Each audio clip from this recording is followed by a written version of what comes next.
Alright, welcome আবারও সবাইকে মুভিট পাঠানে। আপনাদের সাথে রয়েছে আমি মিলাদ।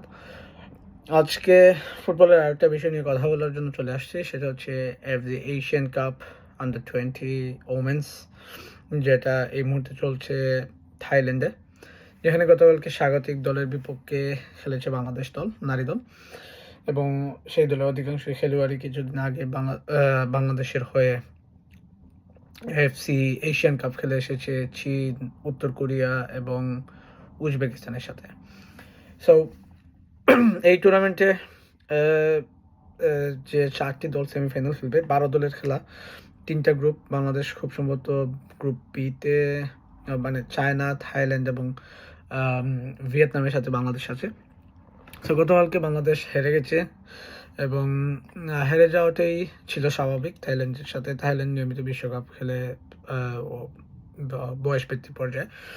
তবে প্রথমার্ধে যেভাবে বাংলাদেশের মেয়েরা শুরু করছিল, সেখানে জয়টা প্রত্যাশিত ছিল, বিশেষ করে 2-0 গোলের লিড, সেখান থেকে 3-2 গোলে হেরে যাওয়া।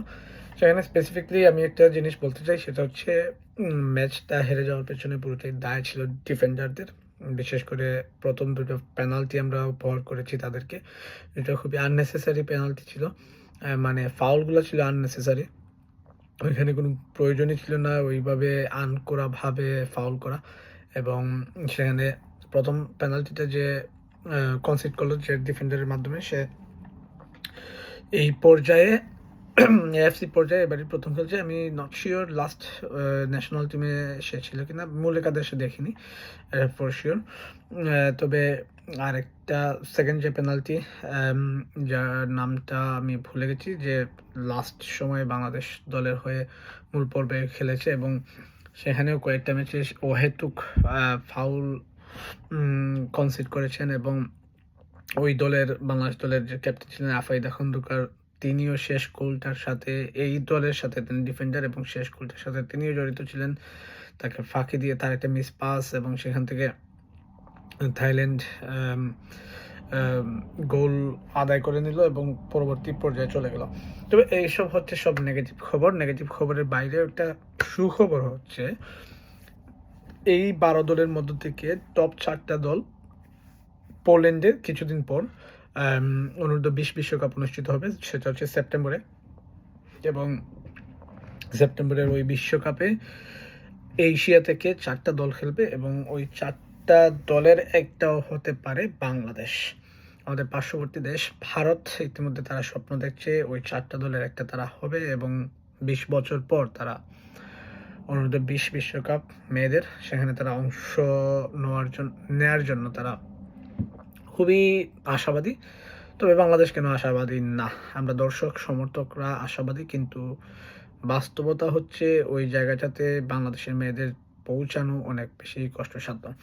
স্পেসিফিকলি যদি বলি, বাংলাদেশ নারী দল, মূল নারী দল যখন এএফসি এশিয়ান কাপ খেললো, সেই সময় ওই দলের কিছু প্লেয়ার অনূর্ধ্ব-20 দলেও তারা এখন আছে, কিন্তু ওই স্কোয়াডের, ওই দলের বাইরে যে কিছু প্লেয়ার ছিল, তারা নারী লিগের পরে আসলে ওই নারীদের বাফুফে ভবনের যে ক্যাম্প রয়েছে, ওই ক্যাম্পের বাইরে আসলে তাদের করার কিছু ছিল না। কোথাও তারা কোনো কিছুতে অংশগ্রহণ করছিল না, বা ওই শুধু ক্যাম্পের মধ্যে ছিল। তাদেরকে একটা প্রপার প্র্যাকটিস সেশন এগুলো তারা খুব কম পেয়েছে। ওই দলের খেলা শেষে পিটার বাটলার ইংল্যান্ডে চলে আসলেন এবং এখান থেকে তিনি আবার গেলেন, দলকে সংগঠিত করলেন, কিছুদিন ক্যাম্প হলো, একটা প্রস্তুতি ম্যাচ খুব সম্ভবত কিছুদিন আগে তারা খেলেছে। এই হচ্ছে এখনকার পর্যন্ত নারী দলের যে প্রস্তুতি ছিল অনূর্ধ্ব-20 এশিয়ান কাপের জন্য। তবে এটা বলতে পারি যে ওই গ্রুপে, বাংলাদেশের গ্রুপে ভিয়েতনাম এবং চীন এবং থাইল্যান্ড, ওরা হচ্ছে টপ 2 হওয়ার দলের চান্স রয়েছে এবং সেখান থেকে তারা কোয়ার্টার ফাইনালে নিজেদের নাম তুলে নিতে পারে। তবে বাংলাদেশের সুযোগ রয়েছে তৃতীয় সেরা দল হিসেবে।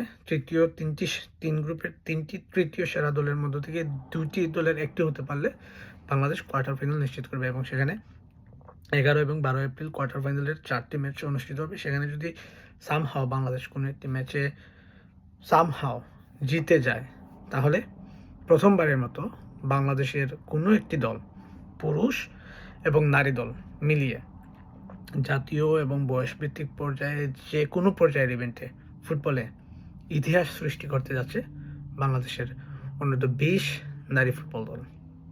আমরা প্রত্যাশা রাখছি সেই প্রত্যাশা কতটা ফুলফিল হবে সেটা সময় বলে দিবে। তবে প্রত্যাশা পূরণ না হলে খুবই আশাহত হবে না, কারণ 1986 সালের খুব সম্ভবত বাংলাদেশ পুরুষ দলে এশিয়া কাপ খেলেছিল এবং ওইটাই এশিয়া পর্যায়ে ফুটবলে বাংলাদেশের একমাত্র উপস্থিতি। তারপর নারী এবং পুরুষ মিলিয়ে কোনো পর্যায়ে বাংলাদেশ এশিয়া কাপে খেলতে পারেনি বয়সভিত্তিক এবং জাতীয় দল মিলিয়ে। সেখানে এশিয়া কাপের দুইটি আসরে টানা জায়গা করে নিয়েছে বাংলাদেশের নারী দল। সেখান থেকে যদি সামহাও বিশ্বকাপে জায়গা করে নিতে পারে, সেটা বাংলাদেশের ফুটবল ইতিহাসের সবচেয়ে বড় অর্জন হতে যাচ্ছে। তার জন্য কি করতে হবে? পরবর্তী ম্যাচে চীনের সাথে ভালো রেজাল্ট অবশ্যই, হয়তোবা জয়, ভিয়েতনামের সাথে হয়তোবা জয়, হয়তোবা বা কোনোভাবে তিনটি তৃতীয় সেরা দলের প্রথম দুটি হতে পারলে বাংলাদেশের সেই সম্ভাবনার দুয়ার খুলে যাবে এবং কোয়ার্টার ফাইনালে ওই জয়টাও নিশ্চিত করতে হবে।